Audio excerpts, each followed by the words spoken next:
I would say I first came to Hope because my husband wanted to become a church planner, and I grew up in Minnesota, knew about Hope, and knew that that's something they do well. So we got married after college and Brian worked at a few different churches, and then after really having the desire to church plant, we came to Hope, and Brian joined the Leadership Development Institute, and here we are.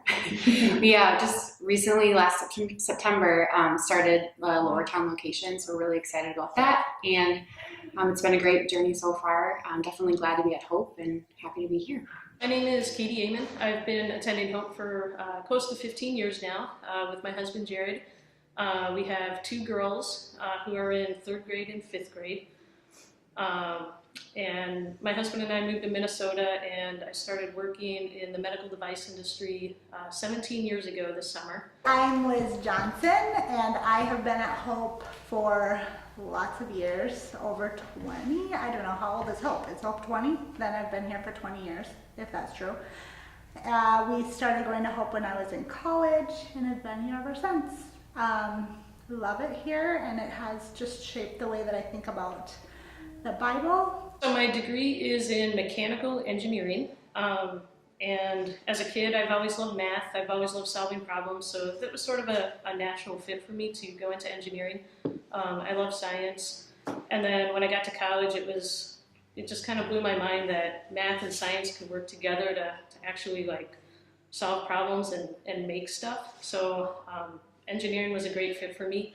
I moved to Minneapolis with my husband 17 years ago, and I started in the medical device industry by working at a company just as a junior engineer, and moved to Medtronic about 15 years ago, where after a few years of doing some basic engineering, I learned that I'm better maybe at telling other engineers what problems to solve instead of actually doing the engineering myself. So now I work as an engineering program manager at Medtronic in the R&D group, and I work specifically on devices that treat neurological conditions, so implantable medical devices that stimulate the nervous system, the brain and the central nervous system. Right now I'm working on a fun design project, and I have a team of really talented engineers and scientists. After I bought my first house, I decided that I wanted to try to be a realtor, so I started on a team with my cousin.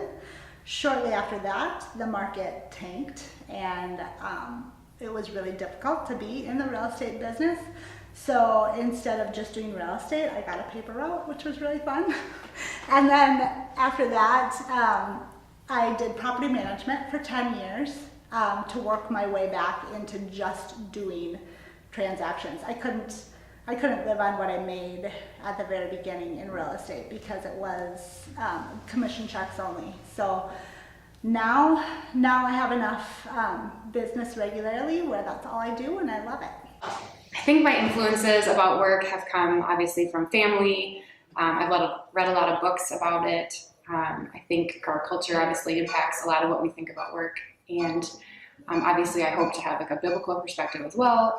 Just passages that I've read that I feel have a lot to say about working and how we should work. So those are some of the influences. I have a stay-at-home mom growing up. She works a lot now, but she was stay-at-home while I was raised, so I obviously come from that background. So to have me work, I did not take that decision lightly. I definitely thought a lot about it, and I want to make sure it was a prayerful and well thought out decision. So going back to work after having a son really also was a tough decision to make, and one that I constantly reevaluate, but something that I made prayerfully and intentionally as well. For helping people with transition it's hard for a lot of people to make the step to buy their first home, but then when they do, it's so fun to see how excited they are about making it their own and having an asset that they value and appreciate. So their first home is really fun. It's fun when people have babies and they outgrow their space, so they need a new space. And even helping people as they are losing parents and helping them sell their parents' house. It can be really difficult, but I feel like I have skills that will help them be more successful in that sale and have it be a smoother transition. So really just helping people through whatever process and transition they're going through is what I really enjoy about that, and building those relationships. I feel like I'm very blessed to work in the medical device industry. It's really cool to work together with other people, talented people, to make devices that actually help people and improve their lives. That's really fun, and it's fun to get promotions and awards at work, and it's cool to finish projects on time. But I think what I've grown to love the most about my job, especially being in a leadership position at work, is when teammates come up to me and just say how much they love working on my team, even if it's a miserable project. Some of my projects have been less than glamorous, but when someone comes up to me and says, "Yeah, I really hated that project, but I just love being on your team," it's so humbling. It's awesome, right? To come from these meetings where you work together with talented people, and there's this really hard problems, and you get together and you figure it out, and you leave the meeting just wanting to give everyone a high five.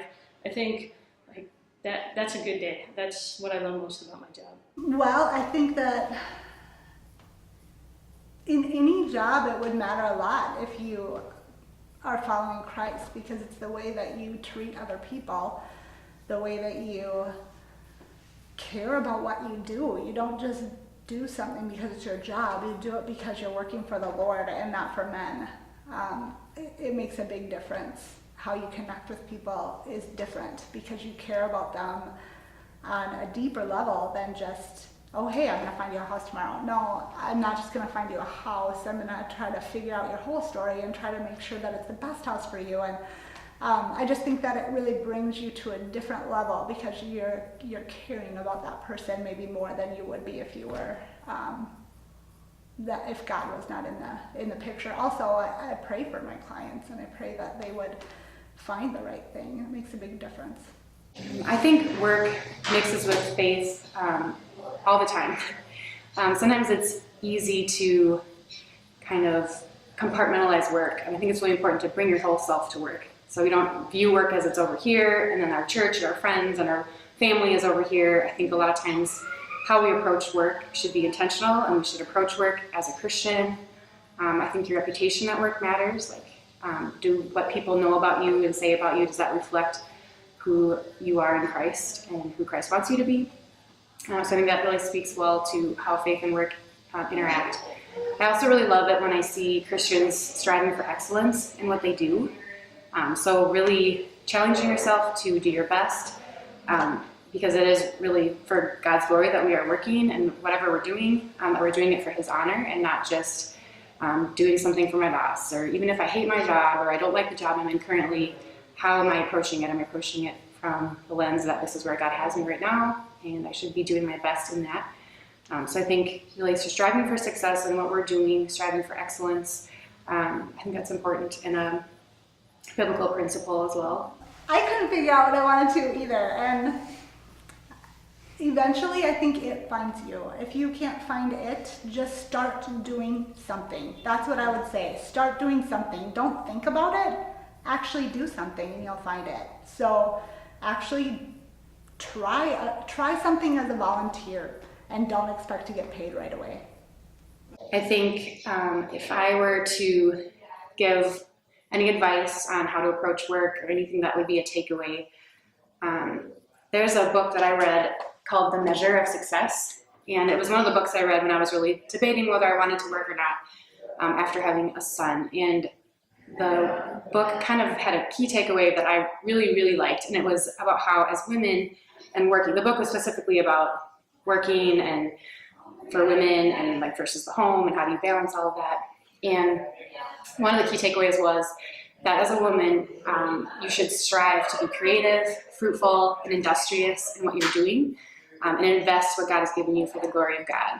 And I think that idea of just, yes, I can be creative, I can be industrious, I should be fruitful. And I think that means whether you're at home or you're working, we should be have those attributes. And a lot of that obviously comes from the Proverbs 31 woman. She was not lazy. She worked so hard. She considered a field and then she bought it, which means she had her own resources to make those kind of decisions. And but yet her priority was her family. And I think that really helps us kind of evaluate what is most important in life. Where do we make those decisions that align with our priorities? And I think, and also a key takeaway is that as hard as we work and as much as we make those decisions in our lives, we have to remember that our identity is not in our work and that our identity is in Christ. And that's something that I have had to just remind myself of constantly in my job. As I want to do really well, I want to be a good employee, but I also really have my family as my priority.